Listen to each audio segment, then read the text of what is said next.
নমস্কার বন্ধুরা, আপনারা সবাই কেমন আছেন? প্রিয়াস কুকিং অ্যান্ড ব্লগ চ্যানেলে আপনাদের সবাইকে স্বাগত জানাই। আজ একটা দুর্দান্ত মিষ্টি রেসিপি নিয়ে চলে এসেছি। মিষ্টি বলতে গাজরের হালুয়া। আর গাজরের হালুয়া কার না খেতে ভালো লাগে যদি হয় একটু ড্রাই ফ্রুটস দিয়ে। চলুন আপনারা সবাই এটা দেখে নিই রেসিপিটা কেমন হচ্ছে। প্রথমে নিয়ে নিয়েছি গাজর। আমি দেখুন গাজরটাকে ভালোভাবে খোসা ছাড়িয়ে রেখেছি। আর নিয়ে নিয়েছি কাজু, এদিকে লাগছে চিনি, আর লাগছে ঘি, আর লাগছে এলাচ। আমি এবার গাজরটাকে দেখুন কিভাবে কুড়ে নিয়েছি। এরপর আমি একটা কড়া নিয়ে নিয়েছি। কড়াটা গরম হয়ে গেলে এর মধ্যে দিয়ে দেব ঘি। আর ঘির মধ্যে যদি কাজুটা ভাজা হয় তো অসাধারণ লাগে কাজুটা খেতে। আমার তো খুব সুন্দর লাগে। আপনাদের কেমন লাগে অবশ্যই কমেন্ট করে জানাবেন। দেখুন আমি কাজুটাকে একটু লাল লাল ভেজে নিয়েছি।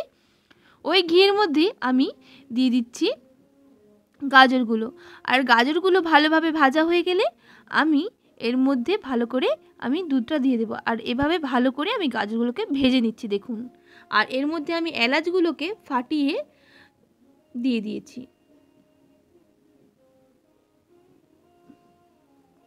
এলাচের দানা বের করে এলাচের দিয়ে দিয়েছি। এরপর আমি ভাজা হয়ে গেলে দুধটা আমি দিয়ে দিচ্ছি দেখুন। এবার ভালো করে নাড়াচাড়া করে আমি একটু গাজরটাকে সেদ্ধ হতে দেব। কালারটা কত সুন্দর এসেছে না? আমি এতে কোনো ফ্রুট কালার ইউজ করছি না। আপনারা চাইলে অরেঞ্জের ফুড কালারটা ইউজ করতে পারেন। এরপর ঢাকনা দিয়ে আমি 5 থেকে 10 মিনিট রেখে দেব। ঢাকনা খুলে দেখব গাজরগুলো সেদ্ধ হয়েছে কিনা।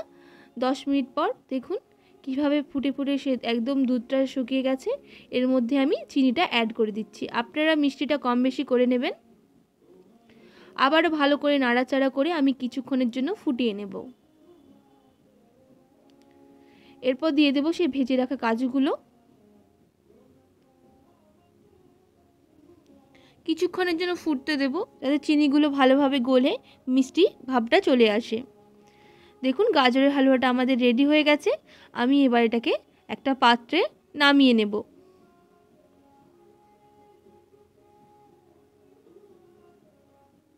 দেখুন গাজরের হালুয়া একদম রেডি। আর আমার ভিডিও যদি ভালো লেগে থাকে like, comment, share and subscribe করে দেবেন। আমি এখানে ড্রাই ফ্রুটস দিয়েছি দেখুন। ভালো থাকবেন, সুস্থ থাকবেন। ফিরে আসছি আবারও। এখনের জন্য টাটা।